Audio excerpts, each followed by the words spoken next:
Hi friends, this is Sanjay Parhyar from Houston, Texas. I'm a technologist, and as I mentioned that in our web series we will be talking to some of the very notable faces in the tourism industry. Here we are with Mr. Himmat Anand. Hello, sir. Hello. Good morning to all. Good morning, sir. And Mr. Akhil is also joining with us.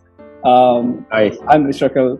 Hi, thank you for having us. Hi, and Mr. Rohit is with us as well. So, first of all, thank you for joining the show. This is definitely an honor for us to have you both here, and and learn from you about various topics, including inspiration and the overall future of the tour industry. So, welcome. And I've been to your speech on TyCon and some of the posts.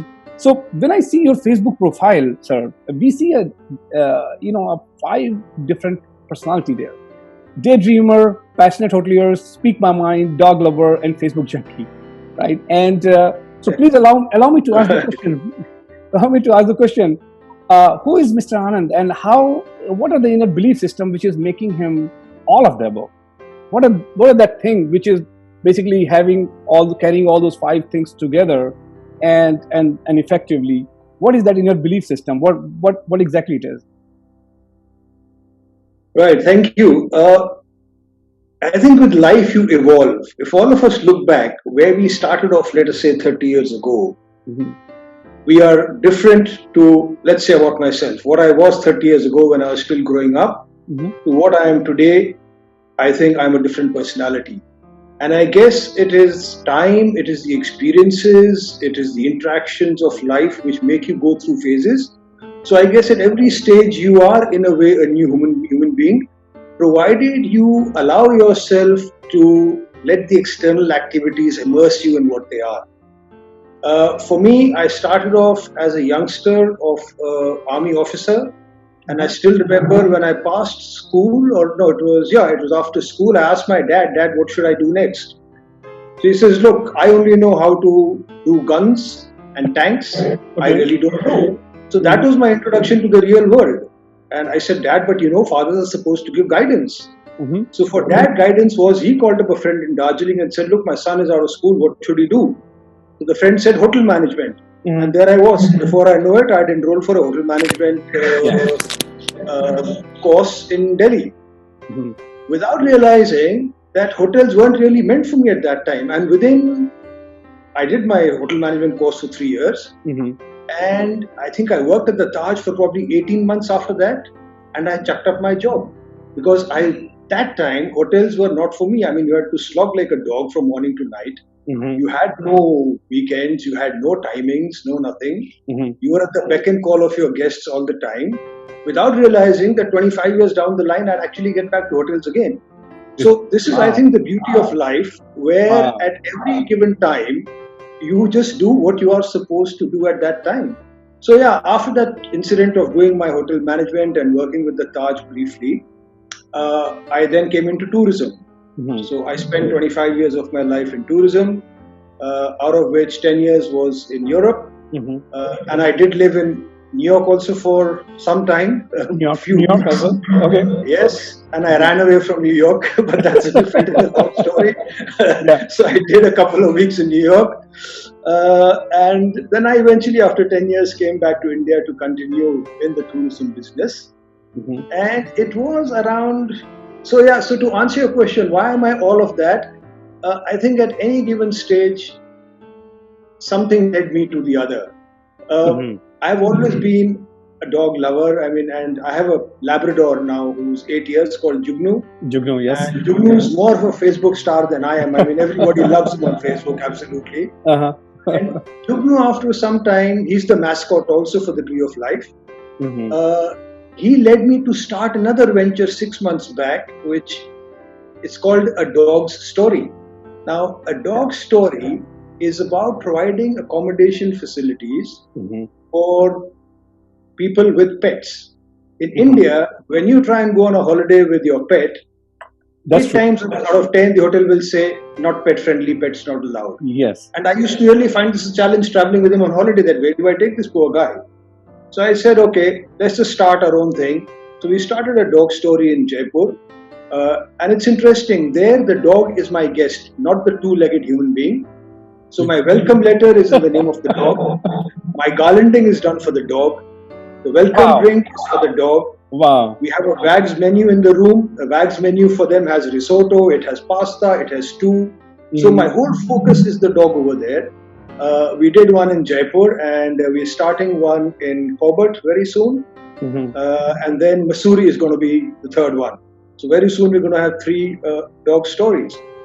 That's that part of my life as far as a dog lover is concerned. And still, even today, although there is a lockdown in Delhi, I make it a point to go out at about 4 o'clock every morning for a 1-hour walk. Wow. In the course of which I feed a few dogs on the way who I know are not getting the food right now because everything is closed down. So I think animals make you more compassionate. They make you understand things from another perspective, which we as human beings probably don't even try and realize. Facebook has been an amazing thing. I just love spending time on Facebook. I've got to know wonderful people on this. And imagine wonderful people who I've never met, but we are just such good friends on Facebook. Right. People keep telling me I have about 5,000 friends on Facebook. That's the maximum number allowed. It's a maximum. And people keep asking me, why do you take everybody as a friend? And I say, look, Facebook is from a distance. I'm not letting you into my personal life, nor am I going into your personal life. If you're a good guy, you have something nice to say, we have similar thoughts, I have no qualms in accepting everybody as a friend. So I think I've been there for 8 years now. And Facebook is great fun for me. I spend probably an hour every day on Facebook. Of late, I've gone into LinkedIn also. So I'm spending quite a lot of time on LinkedIn. But of course, the two audiences and the way you handle both are very, very different. Very different, so that's been good. It's been good for our business indirectly. I mean, it positions the Tree of Life brand in a certain way. So I think that's the personality you see in front of you right now. Wow. It's a mix of some of the very effective personalities together, right? Now, when I was watching your Tycoon video, and there was a very stable time you had, and then there was very unstable time started, right? Yes. And that time, what was the belief system which was keeping you moving on that time? The reason why I'm asking, because I think not just in entrepreneurs, but people like in the COVID-19, the entire tour industry, their different sectors, they're all going through the same phase right now.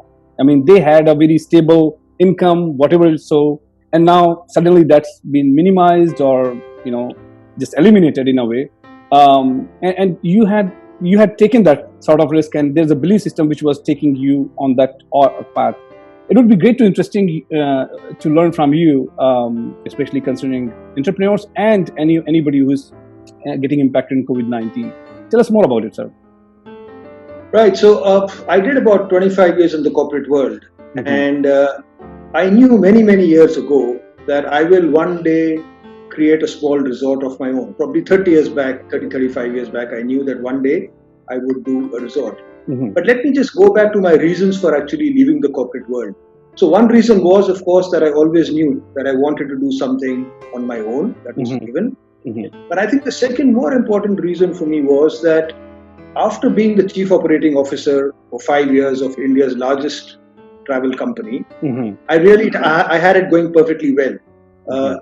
In terms of money, in terms of position, in terms of everything, I had it going very well for me.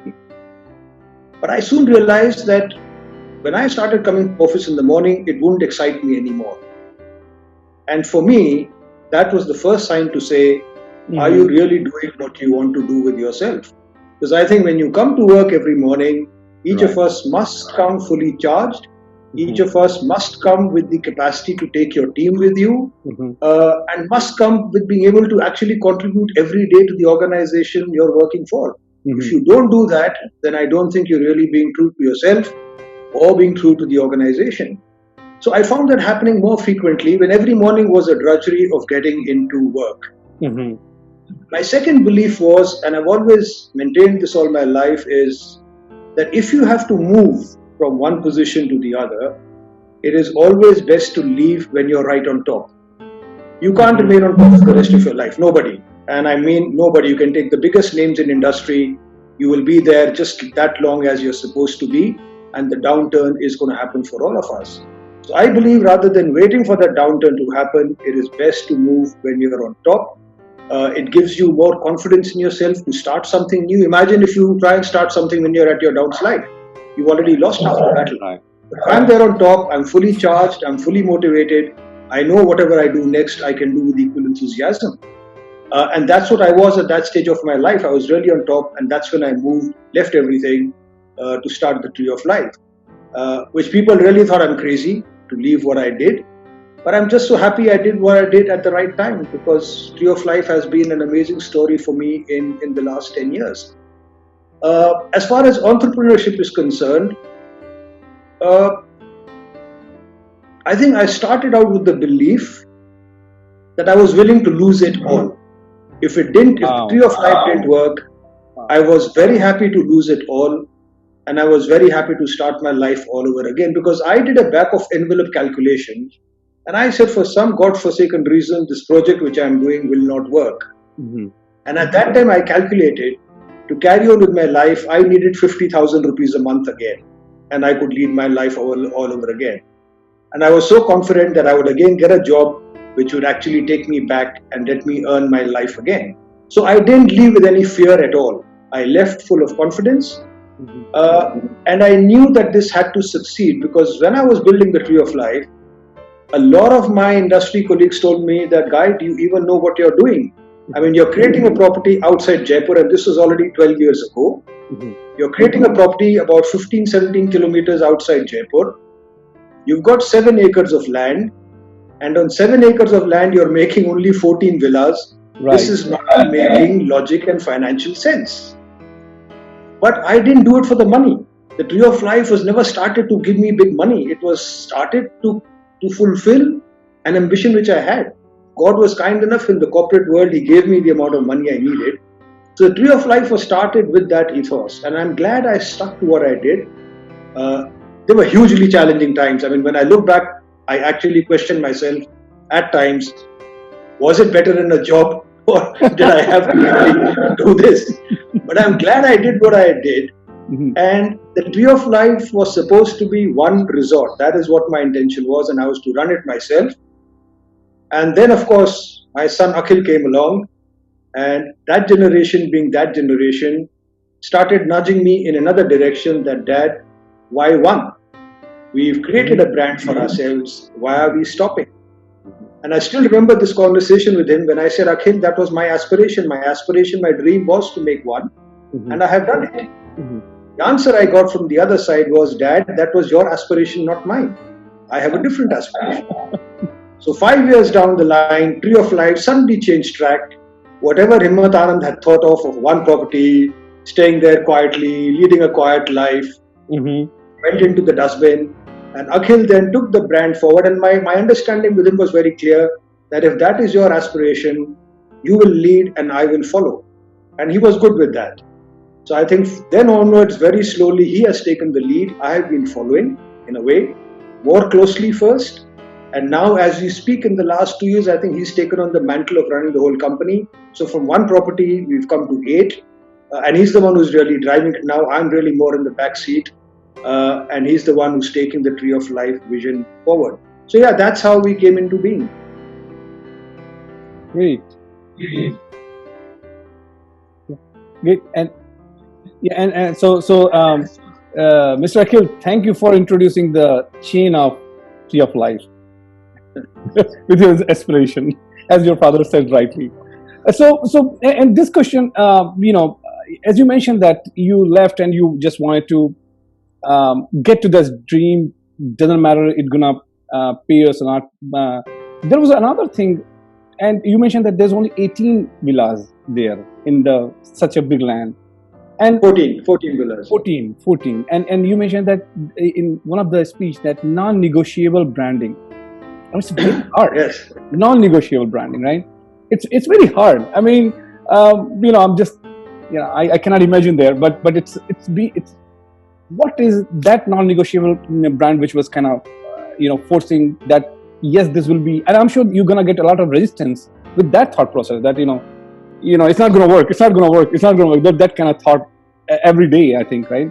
So, and how did you pursue? What was the calculation, I would say, or what was the aspiration, which was basically saying, no, this will work. Even non-branding, as non-negotiable branding will work. What was that? Right. In mind? Yeah. So when we started the Tree of Life 10 years ago, there were actually 3 non-negotiables I put for myself. Which was, one, we will always be outside city centers, so let's say 10, 12, 14 kilometers, because I knew then also, we could see the writing was on the wall, that our cities are getting crowded, there's so much of noise, there's so much of pollution. Why would somebody want to come for a holiday in a city property? So we said we will always remain outside the city, and yet reasonably close enough. 10, 12, 14 kilometers is really 20 minutes, half an hour driving distance to the city. So that was one non-negotiable. The second one was, we'll always remain small, and when I say small, I mean in the number of rooms we will have in a property. So 20 was the maximum, 20, 22, 24 is what we set for ourselves. And even today, 10 years down the line, our smallest property is 10 rooms, and the biggest one we have right now, Varanasi, is 18. But that's how we've stayed. 3, we would always be pet friendly. And so you ask me why. I think life will throw each of us a lot of temptation, even in business. And I'm not talking about personal life, I'm talking about business also. There is always a lot of temptation to do this and to do that. I also had to bear in mind that I came from a service background where my dad was a retired army officer, so I had no godfather on my head giving me money to run my life. We started from zero, and whatever we've built is all with in-house resources and our own hard work. Having done that, so that's where my belief actually came in from. And I said that I will not fall into any temptation. And this is a very tough route to take, because 10 years back, and even today, people question me, how do you make a 10, 15, 18 room property financially viable? That's a question I'm asked even today after 10 years. And my question to all hoteliers, and hoteliers love using this word ROI, return on investment. All business people corporate as well, sir, big time. I left this in my office 10 years ago, in the corporate office 12 years back. And for me, it is ROE. It is return on emotion. It is return on experiences. So that is what the Tree of Life really started out with. Because very honestly, I'll tell you, if this was to make only money, this is a very wrong model. I absolutely admit that. This model is not to make big money with. This model is not a model you can escalate to 100 properties within 10 years. No, you can't. So my belief system was so strong when I started. I've stayed with it for now. I mean, Akhil in between, I know, the youngster being that he is, having different thought processes, did try and include some variations to this thought process. I must admit, very hesitantly, in 1 or 2 cases, we did think about it, we did try it, but then very quickly we came back to our security net. So I'm not saying we are very rigid in what we are doing. I think within this space also we have actually evolved. And Akhil will tell you more about what we've done within this space. So this thought process, I think, has grounded us, and I'm so glad. Imagine if I had just expanded and done different stuff, and Corona had hit me today, I'd have to file for bankruptcy tomorrow morning. I wouldn't be able to sustain it.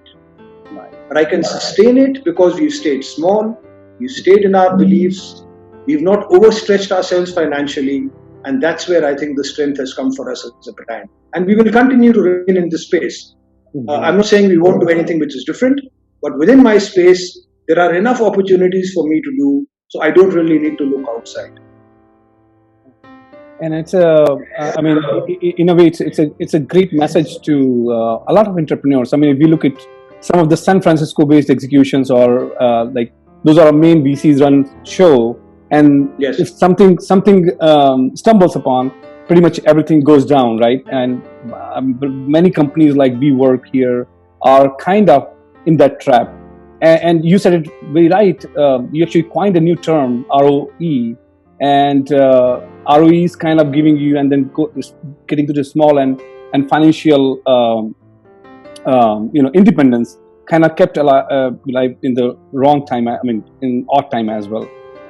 That's great to learn. Great to learn. Now, another thing which is very interesting was basically customer first approach, right? And this is a very interesting. If I look at Steve Blank and he says, "Get out of the building, live with customer, understand customer, just customer and customer." And you said the same thing, that you said customer first. What my customer wants, and in a way, ROE is kind of similar term, right? How these principles basically helped you when you focus on customer? How did you start getting the real information which you wanted in the execution? And the reason I'm asking this is not only inspires entrepreneurs, but at the same time, it will be the COVID-19 hotel industry will be very different, and maybe now this is time to learn it from you. Right. Yeah. Well, my learning actually came from where I started Tree of Life at that time. We as owners, whenever we build something, all owners think that they've done the best thing they can. All business people think their model is the best. That's a given human nature, right? All of us go through that. When I started the Tree of Life, initially when we started operations, and for many years after that, I used to respond to every TripAdvisor review myself. Every TripAdvisor review. And the amazing part was I had guests actually writing to me and telling me that while we like to read what other people write about your property, about their experience with you, what we really enjoy reading is your responses to them. Because for me, my greatest learning at that initial stage was my customer. And I learned so much from the reviews which my customers left me on TripAdvisor as to what I should do and what I should not do. So I must admit, when somebody wrote something negative, I used to get very flustered, because I had given my life for this property, and then you have this guy come up and write, you're nonsense, this was wrong, that was wrong. Yeah, we are human, we all make mistakes. You can't be 100% perfect business enterprise. Of course, we would slip up. And I had a very clear principle. When I slipped up, you apologize and you refund the money straight away. I do not want to keep money of a client who went back dissatisfied. No. But if I knew the client was wrong in what he was saying, I was equally ruthless in my responses to the client. I did not shy away from that. So my learning actually started from there, that you must listen to your customer, because no matter what you've made, if he's not happy with it, what's the point of your making it? So I really come from that background. It's like with pricing. You might consider my property is worth $200 a night. Fair enough. That you as an owner are saying so. But if the customer is not going to accept that $200, what is your property worth? You'll be remaining empty. So even for pricing today, of course, we have our own parameters, but we always listen to the customer. We always keep our ear to the ground as to what is his capacity, what does he think your property is worth, and then you price it down accordingly. So I think those people who don't listen to customers, more so in days like today, are going to have it very, very difficult going forward. There are huge learnings. Of course, some customers can be unfair, can be unreasonable. They try and use social media to get deals out of you. They threaten you with all of that. We've seen all that happen. And as a business person, you take that within your stride. Some customers have given us amazing ideas of what we should do in properties, and we've actually implemented those. So yes, please listen to your customers, because you are there because of them. It is not that they are there because of you. They have enough options to go to today, honestly, in every business. So if you want to retain them, start listening to them, and more importantly, respond to them in time. I think it's extremely frustrating when a customer tries to get in touch with you, and I know many companies who take days and days to respond to a customer. I think that really shows to a customer you're not really interested in them. So my rule was, within 48 hours, I would reply to a TripAdvisor review, and I tried to keep that to the maximum extent possible. Because if he's taken the time to really write about it, you owe him that decency to reply back equally promptly. So yeah, that's where I come from on this. Customer first. Customer first always. Great. Yes. Yeah.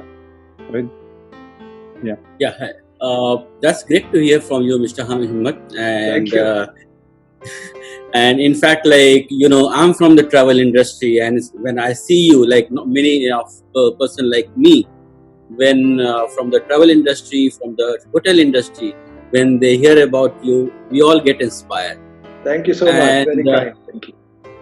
Mr. Akhil has been fortunate enough to have inspiration inside home. So my question to Mr. Akhil, how does your father inspire you? Well, to answer that, let me take you 11 years back at a time when our professional relationship started. That's when I joined the Tree of Life 11 years ago. And my designation was operations executive. My salary was 8,000 rupees a month. And although Dad stayed on the property, I had to stay in the staff accommodation, eat at the staff cafeteria. I was reporting to the resort manager and not to him. And I sort of hated it at that time, like any kid would. At that point, why am I being put through this? Why can't I just be like given the normal treatment? Why can't I, like my other friends are getting fancy designations, fancy offices, joining their family business? I should get the same. But I didn't, fortunately.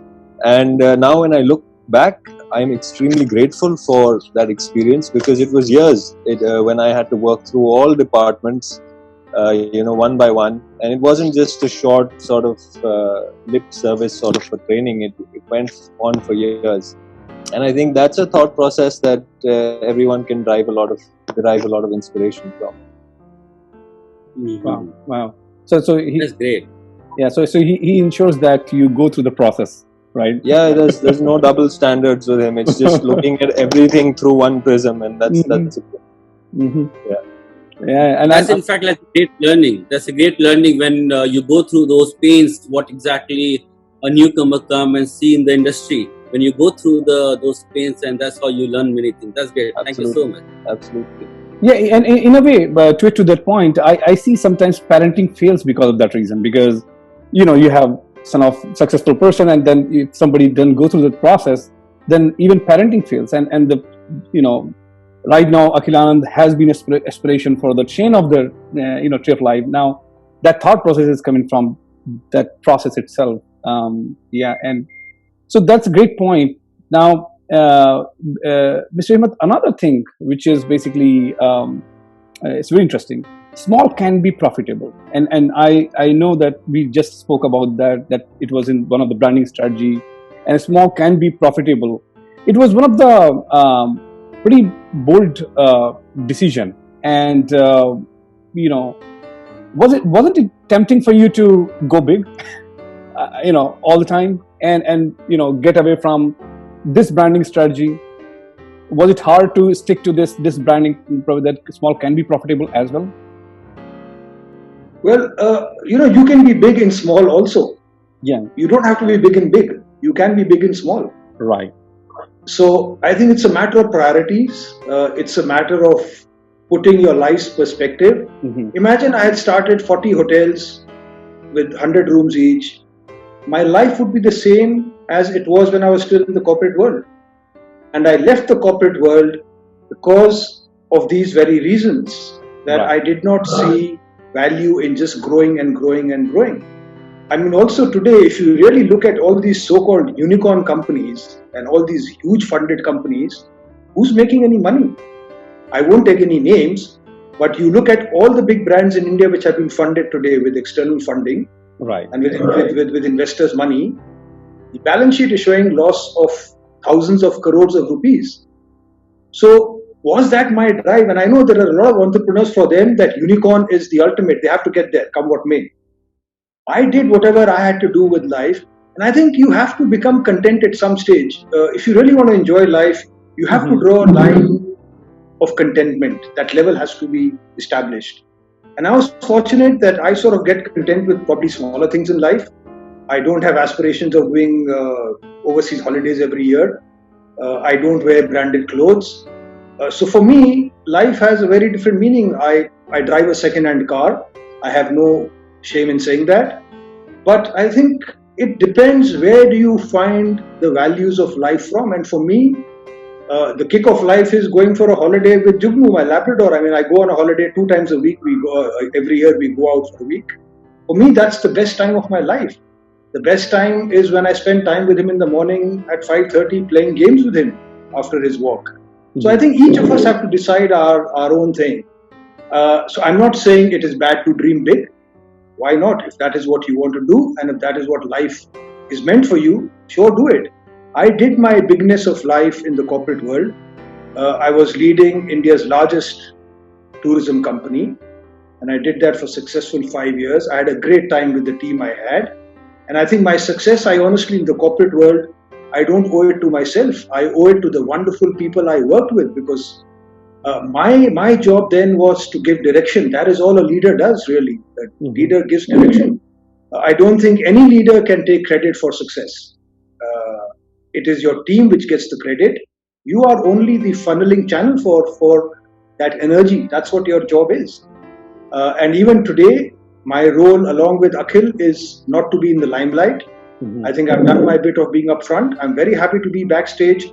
I'm very happy to guide him as and when he wants. Earlier on, I must admit, when I was letting go, I used to impose my thought processes on him, and I found conflict happening because he had his thought process and I had my thought process, and I said, hey, this is not really working at all.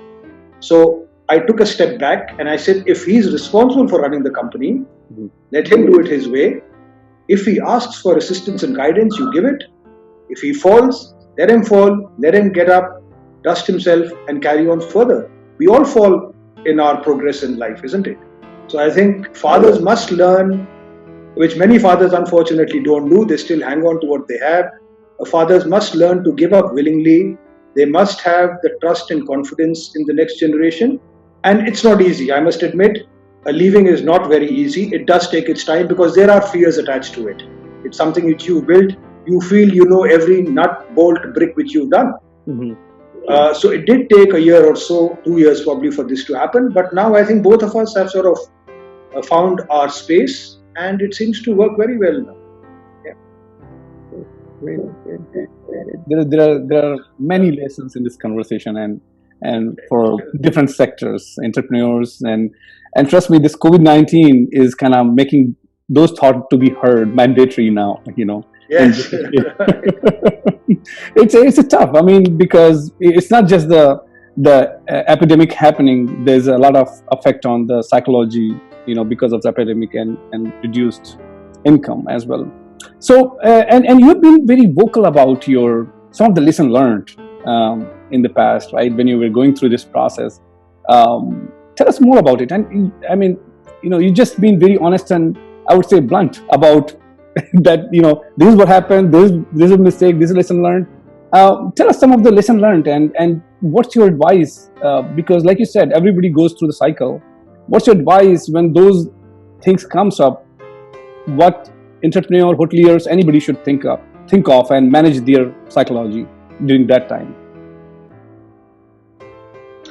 So, I mean, let's look at COVID, since we are in that situation just now. And for the last 4 or 5 weeks, any seminar or any webinar I attended, any article I read as far as hospitality is concerned, I unfortunately saw a lot of moaning and groaning on how the situation in our industry is. Job losses, business losses, etc., etc.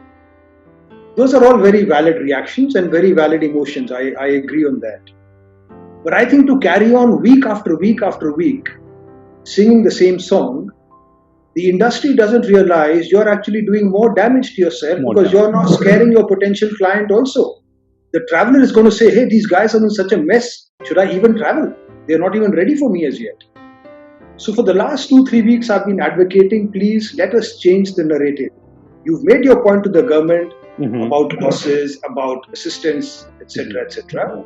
Now let's look at the customer again. Let's educate him on all the steps we are taking internally for his safety. How are we changing our SOPs?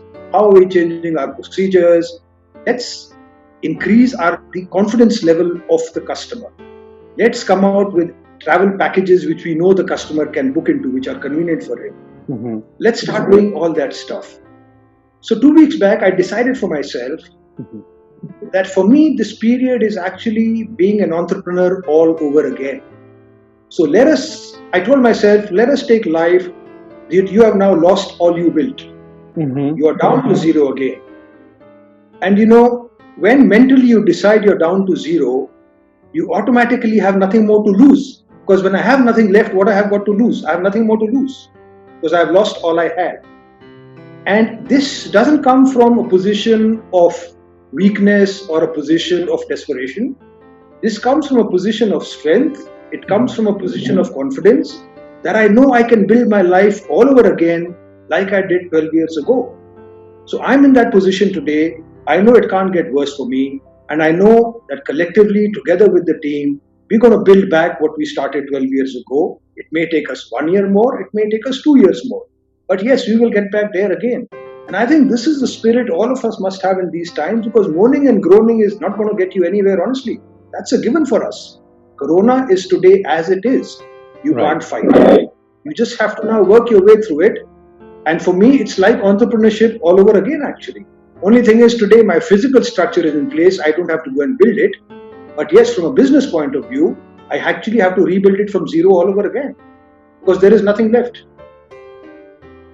And that should give us the confidence in our own selves of being able to go out there and actually do it all over again. Wow. And as you're talking about COVID-19 thing, and so this is one of the thing which the thought process which I think everybody should have, and kind of like you said, it should be a strength and it should be reinitiating the things. What is your advice for overall industry? And I'm talking about positivity of the future. Like you already mentioned that there's enough moaning and groaning, right, at this moment. Right. But every down gives an opportunity for the newer top in a way, right? And if we see from that perspective, pick any angle, like financial downturn in 2009, this happened in New York. But then after 2012, it was such a big height there. 2013 was a big height. I believe, that is on the way, right? But there's a path. And what do you suggest? How we are leading towards that, where we are going, and how in this process to reaching to the top again, the tourism industry in India. What other things will be happening? What are things people should take time? Industry is definitely looking for your advice, sir, on this. Please go ahead. So let's just go back and look at what 9/11 taught us as a lesson. After 9/11 happened, what lesson has the hotel industry, or what were the leftovers from 9/11 to us as an industry? And I see only two things which 9/11 left with us. It left with us at the hotel entrance, the check of the car. They will check your boot and they will check your engine. And the dog will go around and sniff. And your car will be marked as secure. When you enter the hotel, there is the scanner. You put your bags, you just walk through it, and it's end of story. Now imagine when 9/11 happened, what was the reaction of the world and what was the reaction of hospitality? And see, that is all really what 9/11 has left us 7, 8, 10 years down the line, 12 years down the line. Absolutely. It is my similar belief, Corona will leave us with only 1 or 2 long-term deliverables at the end of the day. The world is still today living with HIV. When HIV started, AIDS was the most dreaded thing you could have. You can't do this, you can't do that, physical contact, etc., etc., etc. Today, are we even talking about it? No, it's just become part of our lives. So I also see Corona, much as this, I agree, the impact of Corona is more devastating than what the earlier ones were. So it'll probably take us a little bit more time than it did in earlier cases. So I sort of get a bit surprised when I see extreme reactions towards, let's say, safety of guests in hotels. Many hotels I'm reading, and I've just actually half an hour back written an article on this also. Many hotels are looking at safety where they're going to put 2 nurses at the entrance to check your thermometer, to check your temperature with a thermometer. They are going to create small cabins within restaurants so that guests can eat in isolation. One hotel says my reception staff will be in that PPE dress. So that now this is very scary, because you have to look at Corona as a temporary pause in our daily life. It is not a permanent pause. I would agree with all these steps being taken if they were permanent, if Corona was permanent for us. It is going to be controlled soon. How soon? Time will tell us. So I would look at industry to whatever controls and checks are being put in today should be done in 2 phases. So phase 1 should be a reasonably tight check and control. I agree. Safety is extremely important. So I'm not for one discounting the importance of safety. I'm just saying don't go into an over safety hype where you actually scare the traveler away. Because you have to find that balance between hospitality and hospital. We are in a feel-good industry. We cannot forget that. So we have to make the guests feel good when they come to us. Right. So let's look at phase 1, where we keep reasonably strict checks and controls. 4 months, 6 months, 8 months down the line, time will tell. Let us get into phase 2, where we start loosening up those checks and controls a little bit more, because life will come back to what it is today. I have also never understood these two terms which have suddenly come up. One is called social distancing. I mean, man is a social animal. How can you ever do social distancing with human beings? It is not possible. What is possible, though, is physical distancing. So when I'm saying 1 meter away or 2 meters away, I'm talking about physical distancing. So I don't know who's coined this term social distancing, because when the bars open, I will be back there again drinking again. Yes, so I'm not going to socially distance myself. I can't. I'm a human being. So that's one. The other new phrase I'm finding suddenly which is coming to fashion is the new normal. Now, for the life of me, I cannot understand what is new normal, because whatever situation you are in at that given time is your normal. There is nothing as new normal. So we lived our life in the normal, and what we live in future will again be the normal. So let us not complicate our lives, please, by making so many changes that you want to bring in a whole lifestyle and call it new normal, because 8 months down the line, that new normal will of course become your normal for you. That is in the present. So this is the way I think we have to take these situations. I wouldn't like people to create just so much of hype and unnecessary tension around it. Let's live with it. All countries are opening up slowly. Tourism is slowly coming back. Let's be positive. Let's spread the message of confidence, of return to what we are actually, and lead our lives the way it is. Right. That's a great message for, I mean, especially considering at this time, and it is a very positive message, and I think that positivity should be definitely coming quite often. A leader like you in different webinars and videos, and because that's what it needs. I mean, if I see CNN here, I just open the CNN, and every day the same story repeats again and again. Yes. And it's not a good feeling. I mean, there's something you can do, there's something you cannot do. So look at the positive aspect. And I totally agree. This happened a couple of times earlier as well. Now there's a positive at the end of the tunnel. Now with that thought, there's another very interesting, and you already mentioned about it, that the passion for the dogs, right? And Jugno is getting more highlighted in Facebook than you, and you love this fact. And you like to walk with him. And even Jugno is kind of, and your passion for dogs basically, is kind of initiating your thought process on some of the strategies for the business, right? Like pet free, and pet has to be allowed. And so what do you think? What should, I mean, define? Tell us more about your passion for the dogs. How it is coming? What is happening there? And what else you are learning from Jugno? Very often people tell me that on Facebook you should open a separate page for Jugno. And I say no, then all the traction and everything is going to go to that page and people will forget me. So let him be on my page and let him be in the limelight with me together. At least there I am up front. I think, the amazing thing about dogs is, and I think this only people who've actually lived with dogs, who have dogs, will understand. I doubt anybody who doesn't have a pet will be able to understand. Mm-hmm. We both talk the whole day. And you would think that a dog doesn't understand a language he doesn't speak. But I can today, from his eye expression, from his body language, from the wagging of the tail, I know exactly what he wants to tell me at what stage. And believe me, we talk all day long. And this actually, in a way, like you said, what does it teach me the other way around? No matter what I do to him, no matter what I say to him, he never holds a grudge against me, because he's back to his jumping self the next minute. And I think these are the compassionate moments. And it happened today in the afternoon when I was coming for this seminar, for this webinar. He wanted to come into the room with me.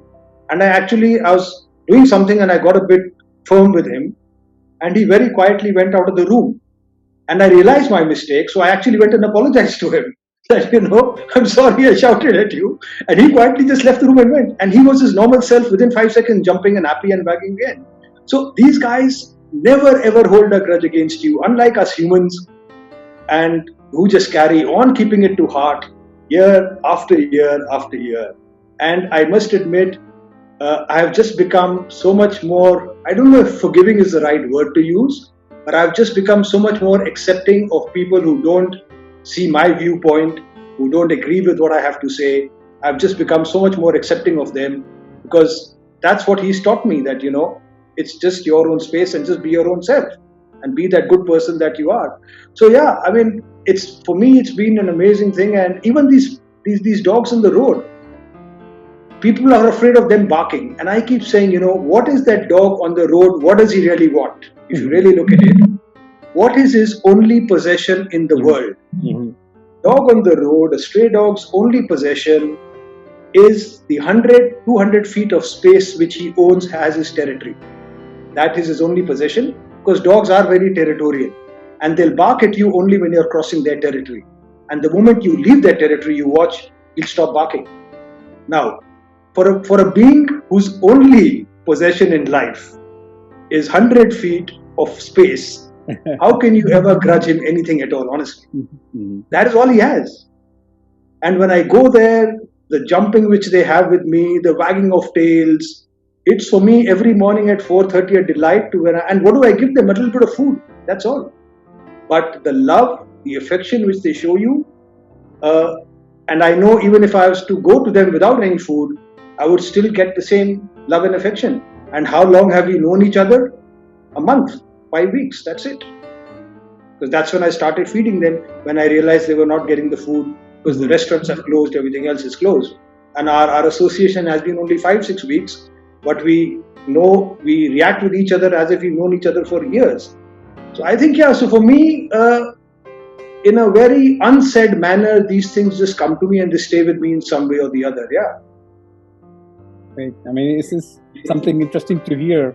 And you said that with a very small offering, you get abundant love in a way, in a return. Absolutely.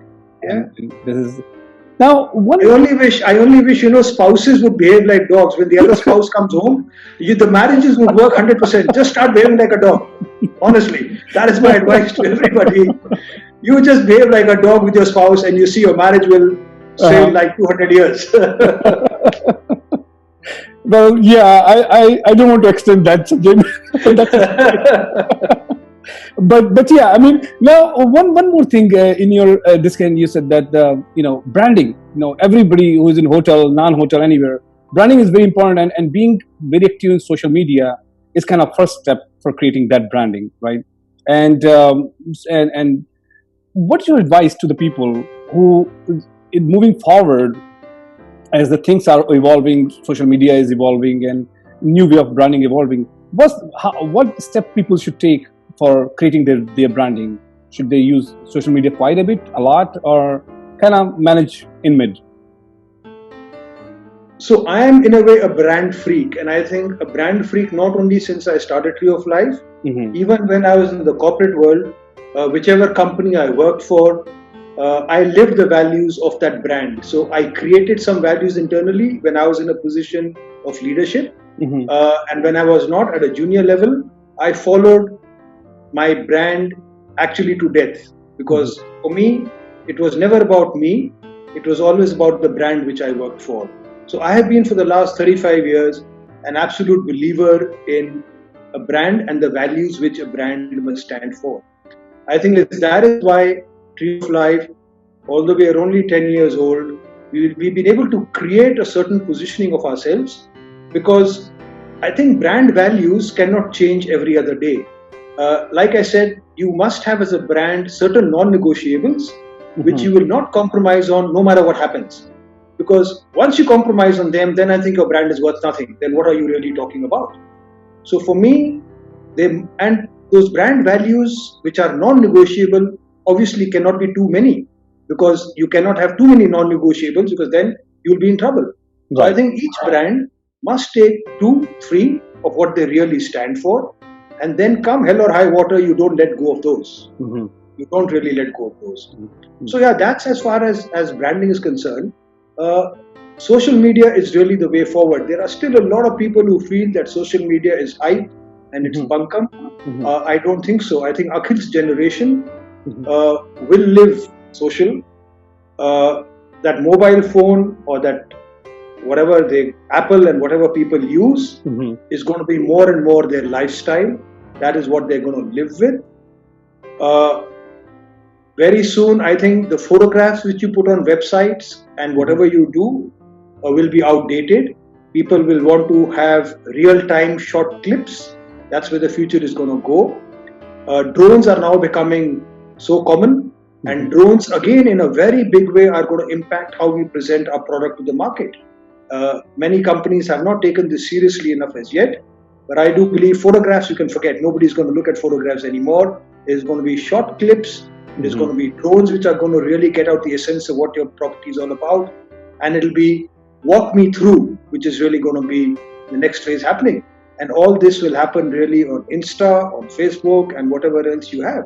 And I think each social media channel must be dealt with differently. You cannot deal with your product on Insta how you would deal with it on LinkedIn and how you would deal with it on Facebook. So the mistake a lot of people make is they make one template and they flash it through all social medias. I think that is wrong. And I realized my mistake because when I went on to LinkedIn, I was still in my Facebook mode and I would write on LinkedIn as I would normally write on Facebook. And then I realized, no, this is not working here. So now the whole presentation, the whole thought process when I present myself on LinkedIn is very different to what I do with myself on social media, on Facebook. I'm not much of a Twitter guy, and I also believe, you can't be everywhere. I find Instagram, sorry to say this, a bit of a drama. You have to do things and photographs and make faces and do stuff which is not you to post on Instagram. So I personally, privately stay away from Instagram. But I know for the Tree of Life, Akhil is doing a great job because Instagram is actually more traction than Facebook is. From a business point of view, I think Akhil is doing a lot more on Instagram. Of course, Facebook is also there for us. And I do Facebook private and I do Instagram where I represent, LinkedIn, where I represent the company also in the way it should be represented. Great. And how do you manage time? How do you manage time? I mean, that's thanks to Akhil, I have all the time on in the world now. He's the one who's slogging. Yeah. He's the one who's really doing what has to be done. And I'm at that very fortunate stage of life where even a crisis like Corona does not perturb me anymore because I know Akhil has to face the front line. So I'm at the background now, there spending my time, doing whatever I can do. And the day goes by. I mean, nowadays, I started, when lockdown started, I used to watch, I think, 3 movies on Netflix every day. That 3 came down to 2, it came down to 1. And now I think in the next 2-3 days, hopefully lockdown will be lifted. On the 18th, the government is going to change many of the restrictions. We've already announced that we're going to open our hotels on the 19th of June. And we will see how we go forward with it. But yeah, I think life has to now come back and Akhil is taking care of all the operational needs of the properties. So yes, we'll come back to what life should be. Yeah. Right. And it's great to see that there's a quite a bit exchange of inspiration, aspiration between you two, right? So inspiration comes from you. A lot of inspiration comes from him. I mean, that the growth and other things. Like I said, we found our space now, and I think we just work in our own space, and that's what's good. That's great. That's good. And so you mentioned that June you're planning to open the hotel. What is the thought process? Will there be some more preparation for that, or because a lot of people will be looking to follow that thing and open as soon as possible. Could you share some thoughts on that as well? Sorry, I think the internet dropped. I didn't get your question fully. If you could just repeat that question, please. Yes. So you announced that the hotel industry, hotel you are opening on June this year, and the whole industry is looking for, opening up. Especially the tourism industry. Yes. What are some of the things which kind of helping you to take that decision? And the reason because this will be helpful to many other people in the hotel industry? So I think we can't wait for government announcements to happen, because government announcements will carry on happening. And if you really wait for the government, they have so much more to do with themselves. Each of us has to take our own fate in our own hands.